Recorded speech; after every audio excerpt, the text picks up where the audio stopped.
Islamophobia refers to discrimination or prejudice against the Muslims because of their religion, national or ethnic identity. Today, there are 2 billion Muslims in the world, and number of them is increasing day by day. Of course, there are those who disturb because of these 2 billion Muslims. And one is Vatican, who sees itself as a religious opponent. The Vatican presents itself owner of divine power and God's deputy.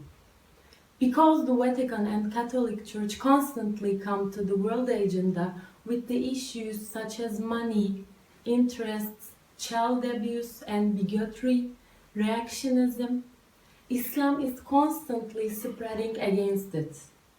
One of them who are disturbed by the rapid spread of Islam is the Catholic Church, which, as we have said, is losing power in the face of it.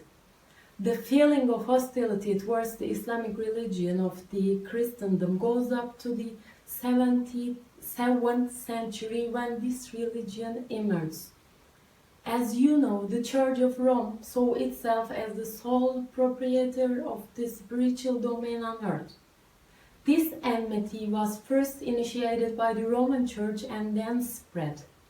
Especially since the 18th century, it has been used as exploitation means by Protestant, Anglican, Lutheran, Presbyterian, Baptist, Methodist, European and American churches. After 1945, Islamophobia became a violent international campaign, especially against Islamic religion. In this context, the thesis of launching the occult and mythologic Armageddon War of the evangelist groups of USA in a particular was very well evaluated. Afterwards, this situation became a Muslim-Christian conflict. Christian minorities living in Muslim countries were provoked and tried to form new puppet states. Local battles were taken to suit the situation. If we turn to the other disturbed people from Muslims, the 5 permanent members of the United Nations, that the states that won the Second World War and big capitalist world companies. Well, I'm asking you now, what makes them uncomfortable? Because of the 2 great doctrines of Islam are in a great contradiction with the capitalist system. One of them is that Muslims are against the slavery system and they have a religion on social assistance. In fact, that social assistance is so much settled within the religion that in a special month called Ramadan, people share food and clothing with each other for a month, and those who have good financial situation share at least 1/4 of their wealth with the poor. This is a situation that's not in the core of any other idea or any other systems. And moreover, one of the most important of the doctrines of Islam is to be ready only in the face of Allah and to bow to Allah.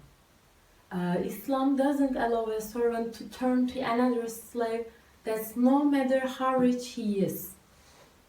And this of course disturbs the worldwide companies of the capitalist system and the states that support them who want to make them work for peanuts. Because Muslims do not want to work as they want. The third is, today, 1 kilo iron costs $1. But if this iron becomes a gun, it will come into value 100 times, 200 times, maybe 1,000 times. The earning on the gun industry is at least 100 to 1. The largest lobby in the world is weapon lobby. So you can sell the weapon that costs $1 at least $100 wherever in the world. This lobby also shows that Muslims as terrorists, anti-Islamists and jihadists, and they are getting big endorsement around the world. This lobby, which consternates to the world, shows Muslims as threats and enemies, especially by using perception management, and disinformation. Perception management and disinformation. Islam is a totally tolerant religion. Even the meaning of the word Islam is justice and peace. Although this religion and 99% of its representatives do not believe in the perception management and disinformation of these weapon companies, and 5 permanent members of the United Nations, unfortunately, as a result of these provocations, Islam is to be shown as a frightening and false perception management is tried to make about it.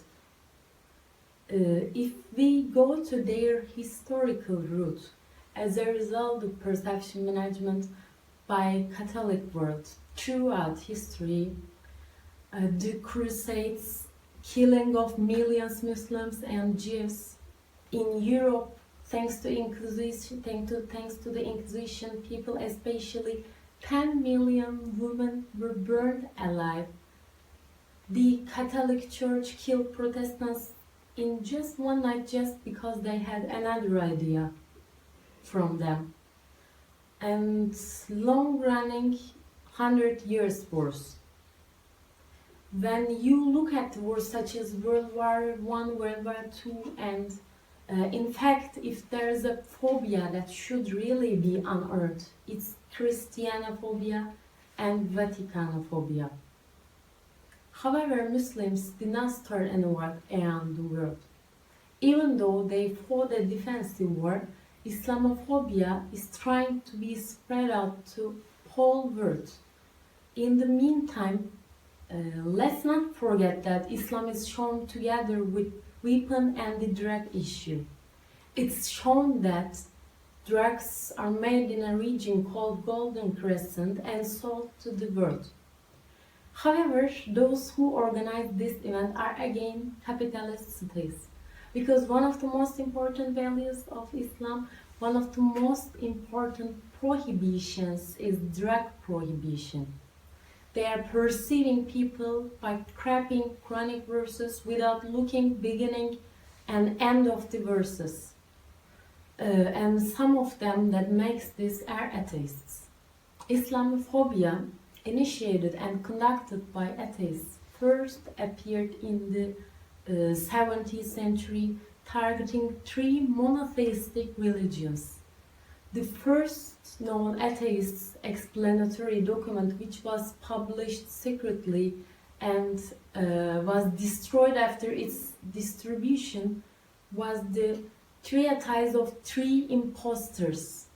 In this secret publication, Moses, Jesus, and Muhammad were targeted. We can summarize the topics that the atheists addressed to make Islam enmity under 4 main headings. First, the first book to be targeted by atheists for the purpose of the Islam enmity is Quran. The first person to be targeted by the atheists for the purpose of the Islam enmity is Muhammad. Hadiths are the first sacred texts to be targeted by the atheists to make Islam enmity. The first religious political organization aimed at making the Islam enmity by atheists is Dar el-Harb, Dar el-Islam. The atheists insult Muhammad very heavily. According to them, most of the hadiths, one of the 2 pillars of Sharia, are also lies. Through the hadiths, they argue that Islam is in fact a religion of pedophilia, but not a religion of tolerance and peace, as Muslims suppose. And according to them, according to atheists, both the Quran and the hadiths turn people's lives at prison. According to them, Islam is not a religion, but an ideology. Muhammad, in fact, is a masterful strategist and cunning politician rather than a prophet. Therefore, through caliphate, the Ottomans and the Turks made up axiology and heuristic which are valid only for Dar al-Islam.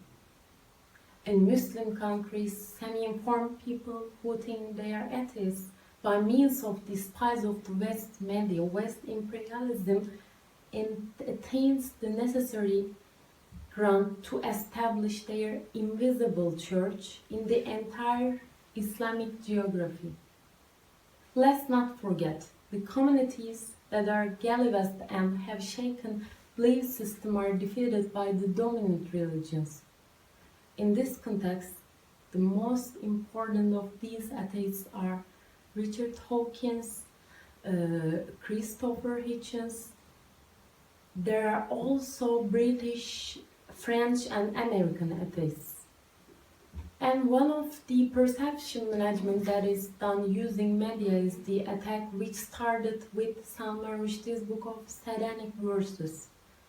Secondly, in Islam, there is the idea of that especially Muhammad and other prophets were not depicted and their figures were not drawn, deliberately almost ridiculed this issue in humor magazines and erotic humor magazines by means of indecent images drawn without considering sensitivity of people. Muslims are being herded and are expected to react. And it's always emphasized that the Prophet's wife was younger than himself. But while doing this, the Vatican forgets something. Now I'm asking to all of you. Today, when looked at the icons or religious pictures, you see Virgin Mary and Jesus in her lap everywhere. Have you ever thought that? How old was Mary when Jesus was born? Was she 30, 35, or 11, 12, or 13 years old? If you ask it to a priest, he may want to parry this, but he will say maximum 13. Here is an exactly bilateral perception management and disinformation. Consequently, as you see, these actions are very common in today's world. We must be very careful about these actions and we mustn't allow them to deceive us. And certainly Islam is a totally tolerant religion. Even the meaning of the word Islam is justice and peace.